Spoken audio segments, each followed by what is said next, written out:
جو جہنم کے مستحق ہو گئے تھے، لیکن ہر رات میں ان کو جہنم سے نکال کر کے ان کے استحقاق کو ختم کر کے جنت کے اندر ان کو مستحق بناتے ہیں اور بھیجتے ہیں۔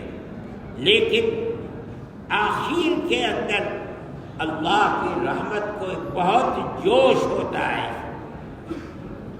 خاص طریقے کے اوپر یہ اخیر عشرہ، اور خاص طریقے پر اس کے اندر جو طاق راتیں ہیں 21، 23، 25، 27 اور 29 رات، یہ اللہ کی مغفرت کی خاص راتیں ہیں۔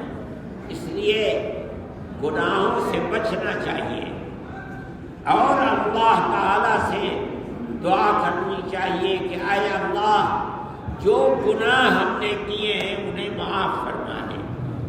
اللہ معاف فرمائے تو اس کا بڑا احسان اور انعام ہے، اور چونکہ اس کی رحمت جوش میں ہے، اس لیے دعا انشاءاللہ ان راتوں میں اور دنوں میں مقبول ہوگی، اور اللہ تعالیٰ کی رحمت کو جوش آئے گا، اور مومن کو اللہ تعالیٰ اگر جہنم کا استحقاق ہو بھی گیا ہے نکال کر کے اس کو جنتی بنائیں گے۔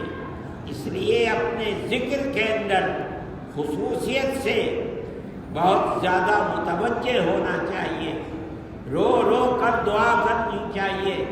جو گناہ ہو چکے ہیں ان کی مغفرت صرف استغفار اور رو کر کے اللہ سے یہ کہنا کہ اے اللہ جو گناہ ہوئے ہیں انہیں معاف فرما دے، اب میں یہ گناہ نہیں کروں گا۔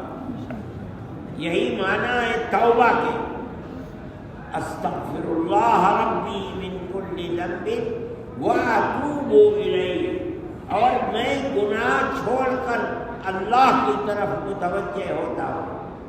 یہ دعا کرنی چاہیے، اور اس دعا کے کرنے سے ہماری کشتی پار ہو جائے گی اگر اللہ کی توجہ اور عنایت ہماری طرف ہو گئی، اور ضرور ہوگی، اس لیے کہ اس وقت اللہ کی رحمت کو جوش ہوتا ہے۔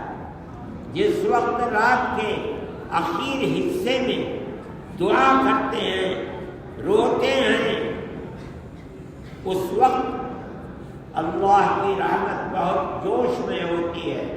نبی کریم علیہ السلام نے فرمایا کہ آخر شب میں اللہ تعالی عرش و کرسی سے نیچے جو سب سے نچلا آسمان ہے، یعنی دنیا کا آسمان، اس پر آ جاتے ہیں۔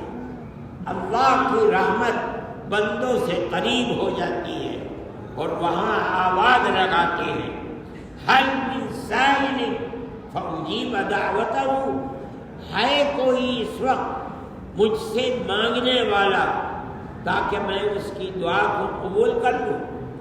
کوئی ہے جو اپنے گناہوں کی مغفرت مجھ سے اس وقت چاہے؟ میری رحمت کے دروازے کھلے ہوئے ہیں، جوش میں ہے، جو مانگے گا اس کو دیا جائے گا۔